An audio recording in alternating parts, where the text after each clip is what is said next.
Hello, hai, assalamualaikum, apa kabar? Selamat datang, selamat bergabung kembali bersama BDT Channel guys. Dan kepada kalian yang belum bergabung bersama channel ini, silakan bergabung bersama channel ini. Oke guys, semoga kalian yang menonton berada dalam keadaan yang sehat, selalu dimurahkan rezeki, dipermudahkan segala urusannya dunia dan akhirat, amin amin ya rabbal alamin. Oke guys, hari ini saya akan buat sebuah lagi reaction video, dan video saya pada kali ini masih berkaitan dengan bahasa. Dan judul daripada video yang akan saya buat reaction hari ini guys adalah tanggapan Presiden Syarikat Melayu tentang bahasa Melayu sebagai bahasa ASEAN. Nah, itu judul daripada video yang akan saya buat reactions, dan video ini adalah sebuah video daripada Syarikat Melayu Indonesia guys. Oke, nonton sampai tamat agar Anda tidak merasa video ini hoax ataupun mengarut. Oke guys, oke, mari kita sama-sama menonton tanpa membuang masa. 1, 2.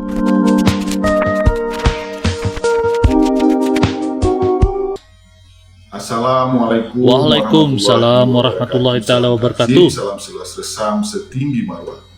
Menanggapi persoalan yang sedang hangat dibincangkan, ini isu paling hangat sekarang, bahasa Melayu versus bahasa Indonesia. Ismail Sabri Yaakob kepada yang terhormat Presiden Republik Indonesia Insinyur Joko Widodo dalam lawatan resmi kenegaraan pada tanggal 1 April 2022 yang lalu. Usulan tersebut mengenai penggunaan bahasa Melayu sebagai bahasa kedua di wilayah ASEAN.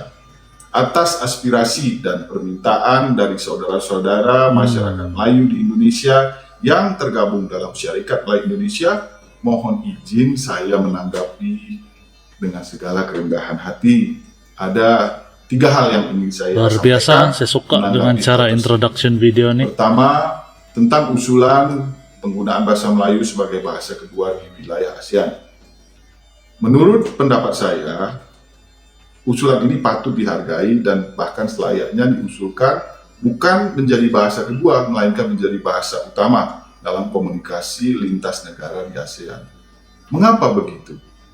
Karena jika masyarakat wilayah ASEAN ini bertemu, seperti dari Brunei, Malaysia, Singapura, Thailand bagian selatan, masyarakat Champa di Vietnam dan Kamboja sekitarnya, bisa dipastikan tidak diperlukan hadirnya seorang penerjemah atau translator untuk berkomunikasi karena mereka umumnya memahami bahasa Melayu. Meskipun ada beberapa kata atau istilah yang mungkin kurang dimengerti, akan tetapi jika disimak dalam suatu konteks pembicaraan, pasti akan mudah dipahami. Kesimpulan saya, yang saya sampaikan ini berdasarkan kepada pengalaman pribadi saya sendiri ketika berkunjung ke negara-negara tersebut.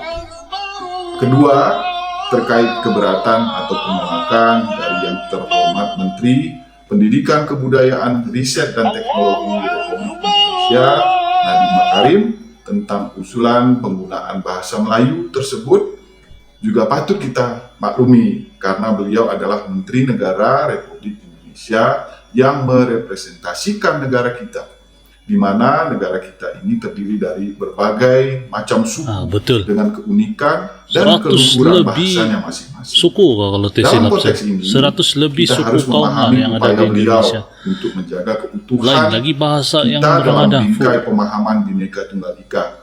Saya kira hal ini semestinya kita tanggapi dengan bijaksana dan tidak perlu dijadikan isu, apalagi sebagai alat pemanas bagi masyarakat Melayu di Indonesia.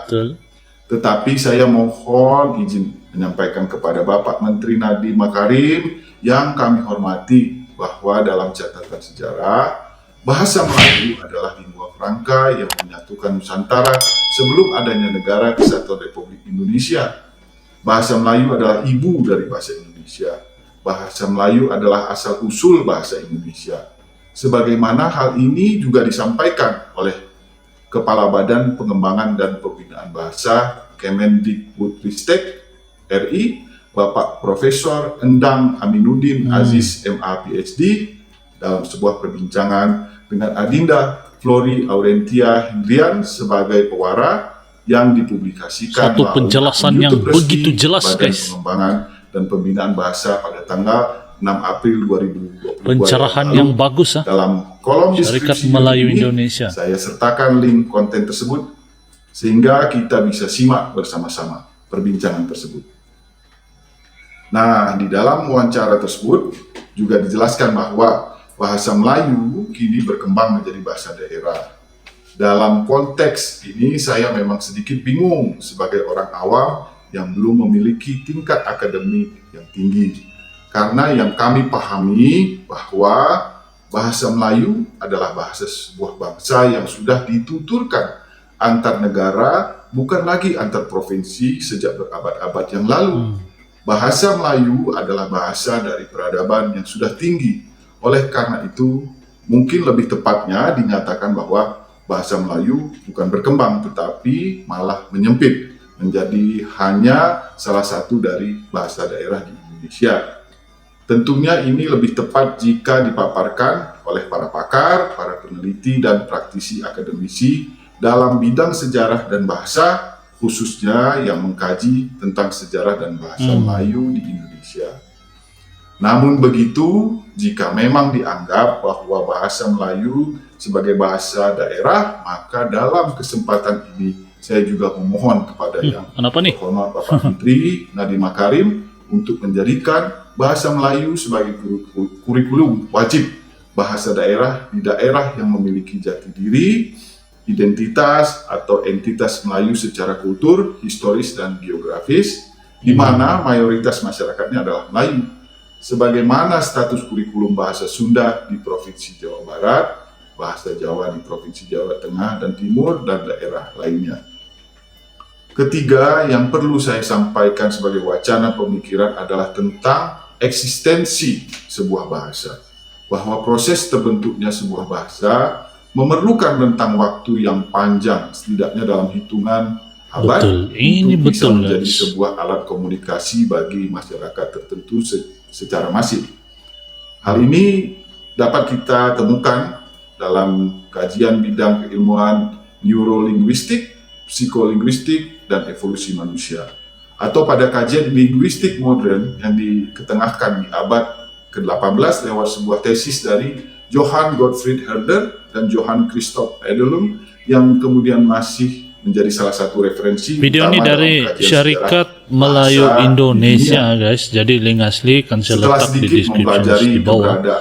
Bagi saya pencerahan dan penerangan dari beliau sangat jelas dan sangat tenang. Sebuah pertanyaan buat kita mau menonton sampai tamat video ini, saya ingin mengetahui isi yaitu bagaimana mungkin sebuah bahasa bisa hadir dalam waktu singkat dari suatu entitas yang eksistensinya belum sampai pada hitungan abad.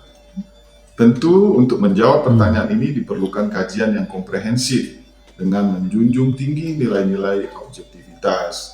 Mungkin diperlukan sebuah tinjauan sebagai contoh, seperti bahasa Inggris misalnya, digunakan oleh banyak negara termasuk Amerika Serikat yang berdiri sejak tahun 1789 di mana George Washington sebagai presiden pertama.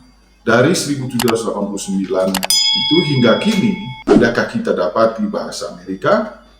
Rasanya saya belum pernah mendengar atau menemukannya.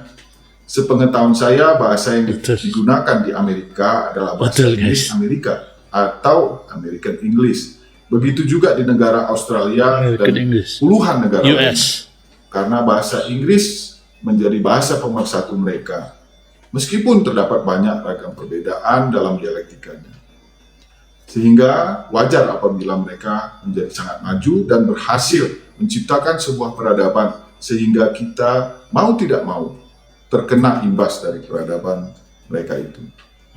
Dari uraian di atas, saya menyimpulkan tentang pengusulan oleh Perdana Menteri Malaysia tersebut adalah sebuah upaya dalam mengetengahkan eksistensi bahasa Melayu Indonesia, bahasa Melayu Malaysia, bahasa Melayu Brunei, dan seterusnya sebagai sebuah bahasa bersama dengan maksud video ini bagus guys. Nantikan sampai tamat apa pendapat pribadi saya. Serumpun di Asia Tenggara. Sehingga dalam masa yang akan datang, seiring dengan perkembangan zaman dan untuk menjawab tantangan di era globalisasi, perlu suatu ikatan kebersamaan yang bisa dimulai dengan kebersamaan dalam bahasa. Persoalan setuju atau tidak setuju tentunya kita serahkan kepada kesepahaman bersama di antara para pemimpin di masing-masing negara melalui sebuah proses musyawarah yang telah terbina melalui organisasi ASEAN. Kepada para pelestari, pemerhati, penggiat, pengkaji, dan terutama pemilik kebudayaan Melayu termasuk bahasanya yang berada di Indonesia untuk bersama-sama menanggapi persoalan ini dengan bijaksana.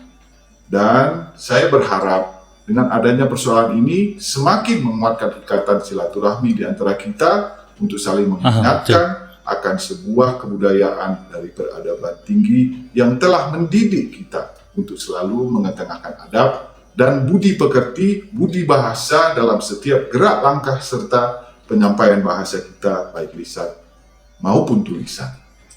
Perlu juga saya sampaikan sebagai pengetahuan bersama bahwa negara kita sedang mencanangkan gerakan menuju Indonesia unggul, Indonesia mulia. Maka kita sebagai warga negara harus dan wajib untuk mendukung dengan menebarkan kemuliaan dari kebudayaan dan bahasa yang kita miliki sebagai bagian dari khasanah negara Kesatuan Republik Indonesia.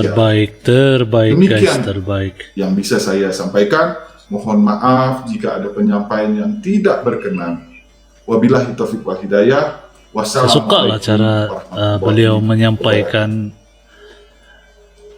Waalaikumsalam. Oke. Nah guys, jadi itu dia pembahasan yang cukup bagus daripada Presiden Syarikat Melayu Indonesia, yaitu Tengku Rio Rizwan guys. Nah, jadi bagi saya, pendapat pribadi saya lah, sebenarnya video ini bertujuan untuk meredakan suasana yang sedang hangat diperkatakan sekarang, yaitu bahasa Indonesia atau bahasa Malaysia untuk dijadikan bahasa kedua ASEAN. Nah, sebenarnya dalam video ini menyentuh banyak fakta-fakta yang tidak dapat disangkal dan tidak dapat dielak lagi.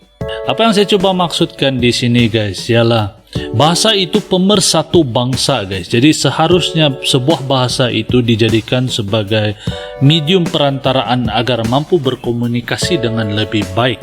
Dan video ini saya rasa bertujuan untuk menyatakan hal tersebut.